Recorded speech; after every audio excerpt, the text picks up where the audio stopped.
2004 का dead man signing घोटाला।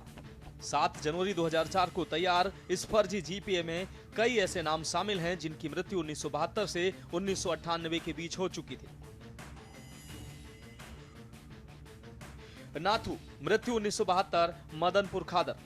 हरवंश सिंह, मृत्यु 1991, तेहखंड।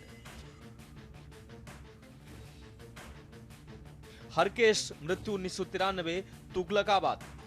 शिवदयाल, मृत्यु 1998, छुरिया मोहल्ला, तुगलकाबाद।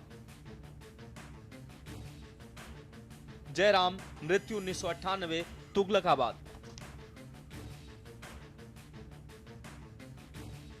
अल-फलाह के चेयरमैन जवाद की काली करतूतें।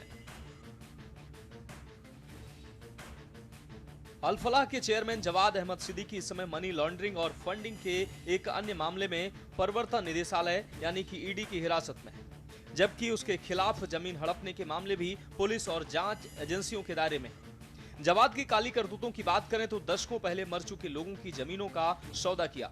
जांच में यह बात सामने आई है कि दक्षिण दिल्ली में जमीन जीपीए का उपयोग करके बेची गई थी, जिस पर कथित तौर पर उन व्यक्तियों के हस्ताक्षर थे जिनकी कई साल पहले कुछ मामलों में दशकों पहले मृत्यु हो चुकी थी।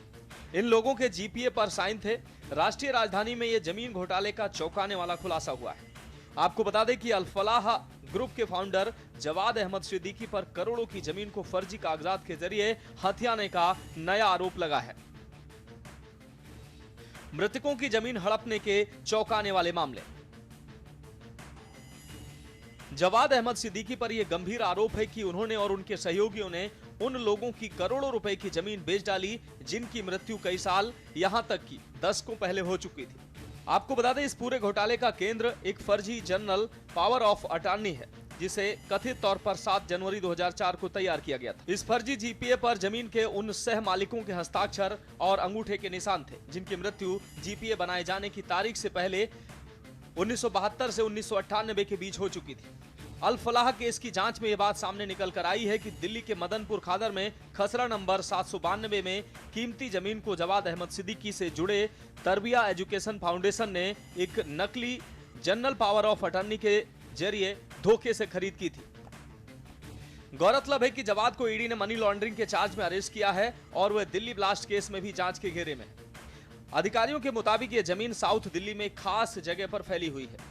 जिन लोगों के नाम पर इस जीपीए में हस्ताक्षर हैं और अंगूठे के निशान लगाए गए हैं वो सालों नहीं बल्कि दशकों पहले मर चुके थे। जांच में स्पष्ट हुआ है कि जीपीए पूरी तरह से फर्जी है। मृतक लोगों के हस्ताक्षर, अंगूठे के निशान नकली तरीके से बनाए गए और जमीन की ट्रांसफर प्रक्रिया झूठे दस्तावेजों पर आधारित थी और इसका सीधा लाभ तरबिया एजुकेशन फाउंडेशन को मिला। अधिकारियों को आशंका है ये कोई अलग थलग मामला नहीं बल्कि दिल्ली में मृतक लापता लोगों की जमीन पर कब्जा करने वाले एक बड़े सिंडिकेट का हिस्सा हो सकता है। अल-फलाह चेयरमैन जवाद पर गंभीर आरोप। ईडी ने मनी लॉन्ड्रिंग के आरोप में गिरफ्तार किया।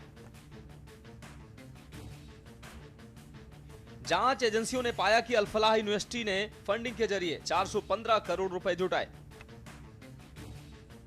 जिसे ईडी ने प्रोसीड्स ऑफ क्राइम माना है।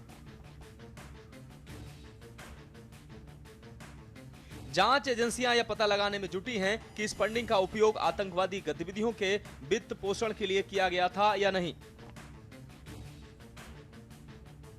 यह भी आरोप है कि अल-फलाह चैरिटेबल ट्रस्ट के फंड को अपने परिवार की निजी कंपनियों में ट्रांसफर किया।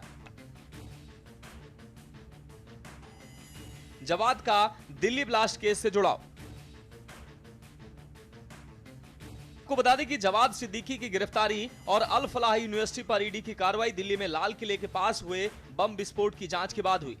रिपोर्टों में बताया गया है कि विस्फोट से कुछ संदिग्धों का संबंध इस यूनिवर्सिटी से रहा है, जिसके कारण जांच एजेंसियां फंडिंग और प्रशासनिक रिकॉर्ड की गहन जांच कर रही हैं। आपको बता दें कि लाल किले के पास हुए कार ब्लास्ट के बाद अल-फलाह यूनिवर्सिटी से जुड़े 10 लोग लापता हैं। उनके फोन भी बंद हैं। जांच एजेंसियों को शक है कि वे सभी ब्लास्ट में शामिल हो सकते हैं। वहीं जांच एजेंसियों ने खुलासा किया है कि इस विस्फोटक से भरी कार उड़ाने वाला डॉक्टर उमर नबी अपने जैसे और सुसाइड बॉम्बर तैयार करने की साजिश रच रहा था। इसके लिए वह वीडियो बनाकर युवाओं को भेजता था। वहीं दिल्ली ब्लास्ट में अब तक डॉक्टर मुजम्मिल, डॉक्टर आदिल और डॉक्टर शाहीन समेत 8 लोग गिरफ्तार किए गए हैं। स्पेशल डेस्क के न्यूज इंडिया।